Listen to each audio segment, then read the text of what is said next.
Assalamualaikum warahmatullahi wabarakatuh. Bertemu kembali dalam lanjutan pembelajaran tema 4 globalisasi. Kali ini kita masuk ke pembelajaran 4-6. Mudah-mudahan pada pertemuan kali ini kalian semua dalam kondisi sehat walafiat dan tetap dalam lindungan Allah Subhanahu wa taala. Tentunya dengan tetap semangat untuk terus belajar dan menuntut ilmu demi masa depan yang lebih cerah. Tidak lupa kita baca doa terlebih dahulu sebelum kita belajar agar apa yang akan kita pelajari bisa kalian terima dengan baik dan pembelajaran kita juga lancar. Berdoa dalam hati masing-masing.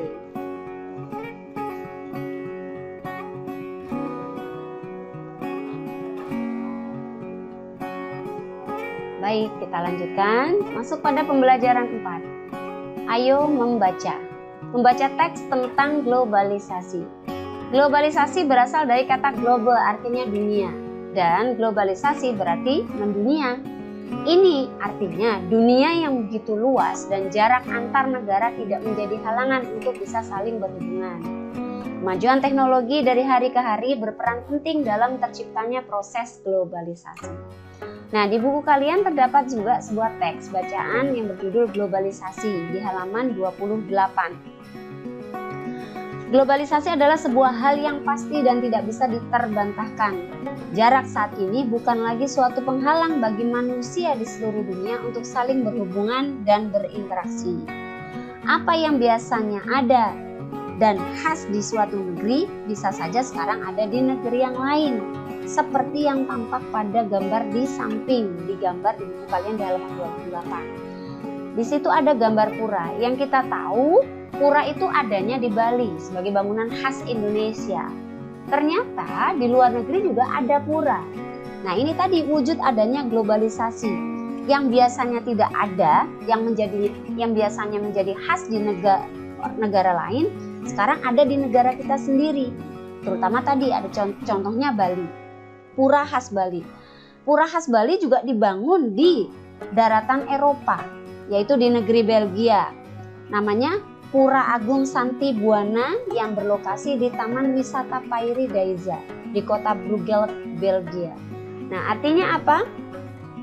Dibangunnya bangunan-bangunan khas negara lain di negeri sendiri dengan maksud apa? Memudahkan masyarakatnya. Mungkin dengan adanya keberagaman ekonomi yang berbeda, untuk apa? Yang tidak bisa melihat langsung ke negaranya, cukup di negaranya sendiri dia sudah bisa melihat bangunan-bangunan khas yang ada di negara-negara lain. Dan itu juga sama terjadi di Indonesia. Kita tidak perlu keluar negeri, sudah banyak bangunan-bangunan khas di negara-negara lain ada di Indonesia, tepatnya di tempat-tempat wisata di Indonesia.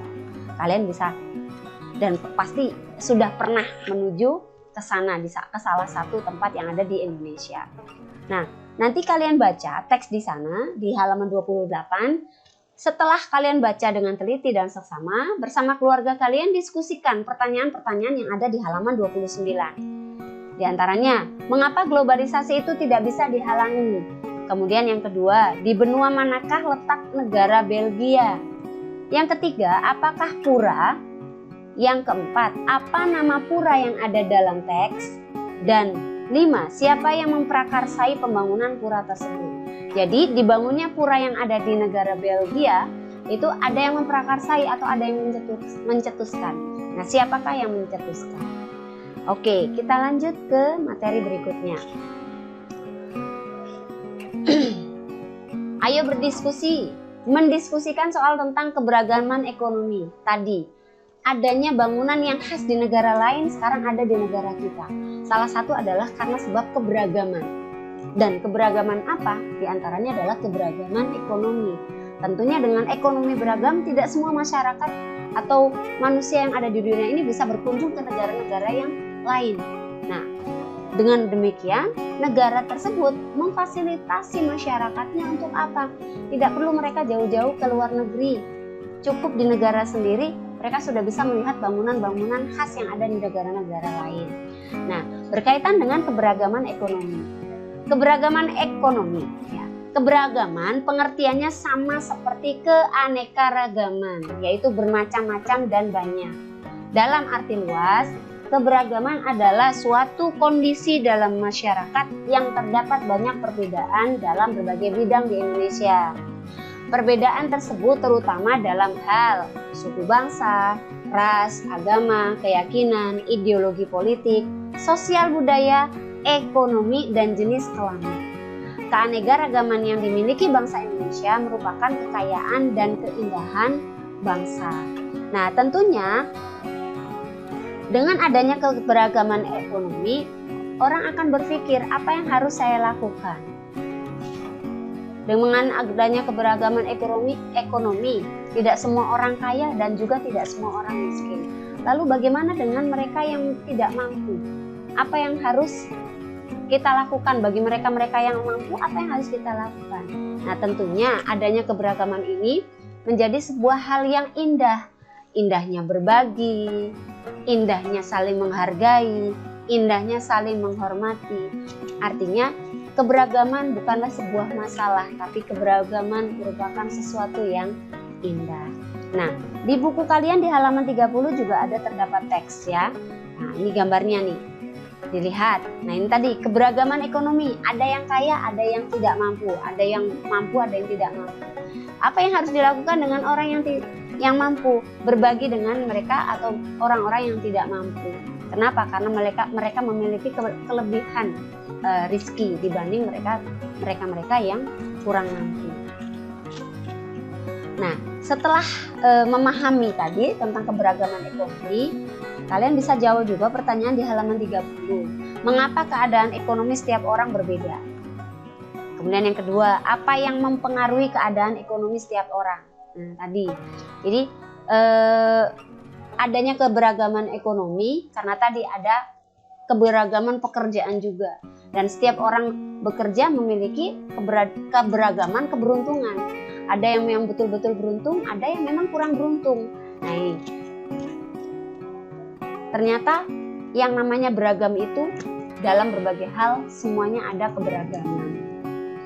Yang ketiga, bagaimana sikap kita dalam melihat perbedaan keadaan ekonomi tersebut. Nah, ketika kalian melihat di lingkungan kalian, di tetangga kalian, sekitar kalian, ada perbedaan keadaan ekonomi. Apa yang kalian akan lakukan? Sikap kalian seperti apa? Seperti hanya kisah di pembelajaran 1-3 tentang Ani dan Melani. Ya, nah, mereka berdua memiliki perbedaan. Tidak hanya ekonomi, tapi juga perbedaan suku, perbedaan agama. Nah, nanti kalian coba jawab. Kalian juga bisa berdiskusi dan bertanya kepada orang tua kalian. Oke, kita lanjutkan. Masuk ke pembelajaran 5. Membaca teks tentang Kemenpora berencana luncurkan batik bertema Asian Games 2018. Di buku kalian di halaman 34. Oke. Kemenpora berencana luncurkan batik bertema Asian Games 2018. Asian Games. Nah, ini termasuk salah satu kerjasama Indonesia dengan negara-negara Asia Tenggara. Nanti kalian baca teksnya dengan teliti. Kemudian setelah kalian baca teks tersebut, carilah informasi mengenai kerjasama Indonesia yang dilakukan dengan negara-negara ASEAN dalam bidang kebudayaan. Nah, ini tadi kan adanya batik. Batik kan salah satu kebudayaan yang ada di Indonesia dan khas Indonesia. Bahkan sekarang batik itu sudah diakui di UNESCO. Dunia sudah mengakui bahwa batik itu adalah benda budaya khas Indonesia yang sekarang diakui oleh dunia. Nah, carilah informasi mengenai kerjasama Indonesia yang dilakukan dengan negara-negara ASEAN dalam bidang kebudayaan. Lalu nanti isikan informasi yang sudah kalian dapatkan di halaman 35. Kerjasama dalam kebudayaan, kemudian manfaat bagi Indonesia apa? Silahkan tuliskan di sana. Oke, sudah paham ya? Baik. Pembelajaran 6, ayo membaca. Membaca teks eksplanasi. Membaca teks bacaan tentang padamnya listrik. Nah, ini di buku kalian terdapat sebuah teks tentang padamnya listrik di halaman 42. tentunya ada penyebab padamnya listrik dan tidak bisa dibayangkan ketika listrik itu padam. Apa yang akan terjadi? Oke, sedikit penjelasan. Listrik saat ini menjadi kebutuhan yang sangat vital bagi masyarakat. Tanpa pasokan listrik, alat-alat yang menggunakan energi listrik tidak akan berfungsi. Nah, penyebab padamnya listrik ada dua. Nah, ini tadi, padamnya listrik tentunya ada penyebab. Jadi penyebab padamnya listrik ada dua, yaitu sebab internal dan juga sebab eksternal. Penyebab internal adalah adanya gangguan atau permasalahan yang berasal dari instalasi listrik di rumah kita sendiri. Sedangkan penyebab listrik yang padam di rumah kita, yang pertama, kelebihan beban daya listrik, itu bisa jadi. Kemudian yang kedua, terjadinya korsleting pada instalasi listrik yang ada di rumah. Ketiga, terjadinya korsleting yang berasal dari berbagai peralatan listrik yang kita gunakan. Mungkin dari setrika, kabelnya ada yang error, itu juga bisa menyebabkan korsleting pada listrik. Kemudian 4, pemasangan kabel yang kendur. Jadi ketika memasang kabel yang tidak pas, itu juga akan menjadikan padamnya sebuah listrik. Nah, penyebab eksternal, kalau tadi penyebab internal. Penyebab eksternal adalah adanya gangguan yang berasal dari pihak PLN. Jadi ingat, padamnya listrik ada dua penyebab, yaitu internal dan eksternal. Internal adalah disebabkan dari gangguan dari instalasi listrik yang ada di rumah kita sendiri. Sedangkan penyebab eksternal adalah gangguan yang berasal dari langsung pihak PLN.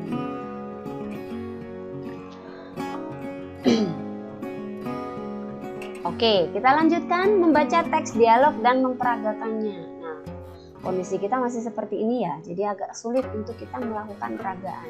Tapi tidak ada salahnya nanti kalian peragakan teks dialog di halaman 44. Bisa dengan adik kalian, kakak kalian, atau mungkin dengan ayah dan ibu kalian. Ya, bacalah naskah drama Topi di buku siswa dengan baik, kemudian perankanlah. Jadi dibacakan sedikit ya. Teks naskah drama berjudul Topi. Hari itu hari Senin, semua siswa harus mengikuti upacara bendera. Rani sudah siap dengan seragamnya yang rapi dan topi di kepalanya. Ketika hendak menuju ke lapangan, tiba-tiba Tono mencegahnya. Tono, "Hei kamu, berhenti!" Rani menjawab, Tono, ada apa?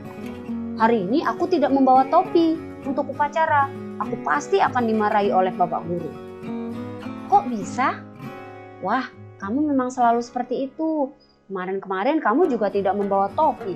Makanya selalu ingat kalau hari Senin harus membawa topi, Ton. Ah, diam kamu. Sini topi kamu. Kamu hanya anak seorang penyapu jalanan. Tono berkata dengan sangat kasar sambil merenggut topi yang sudah terpasang di kepala Rani. Tono, jangan.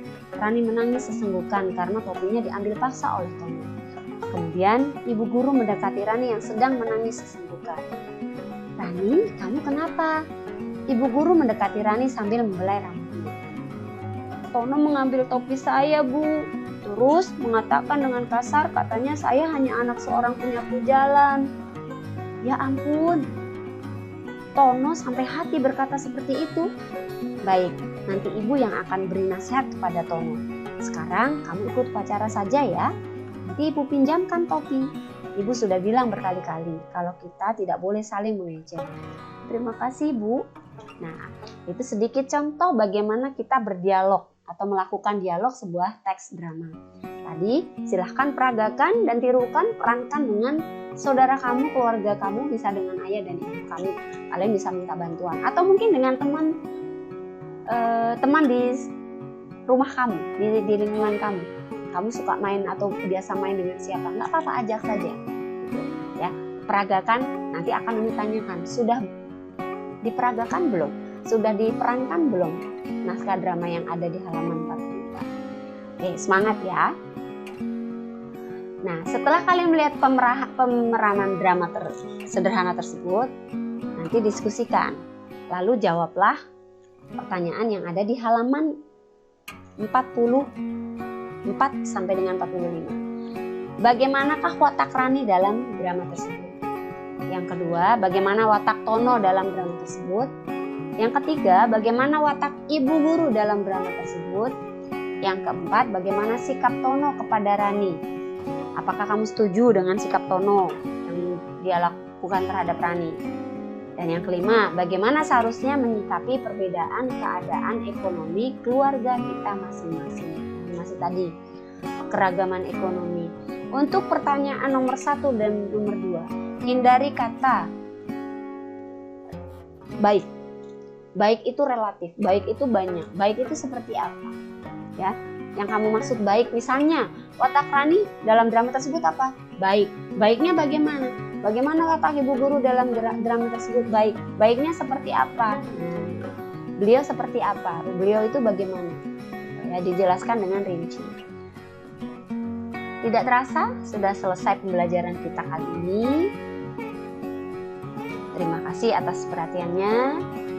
Mudah-mudahan apa yang kalian dapatkan hari ini bisa bermanfaat untuk kalian, dan mohon maaf jika ada kekurangan. Sampai berjumpa di pembelajaran berikutnya. Kita tutup dengan hamdalah. Alhamdulillahirabbil alamin. Sampai bertemu di video berikutnya. Wassalamualaikum warahmatullahi wabarakatuh.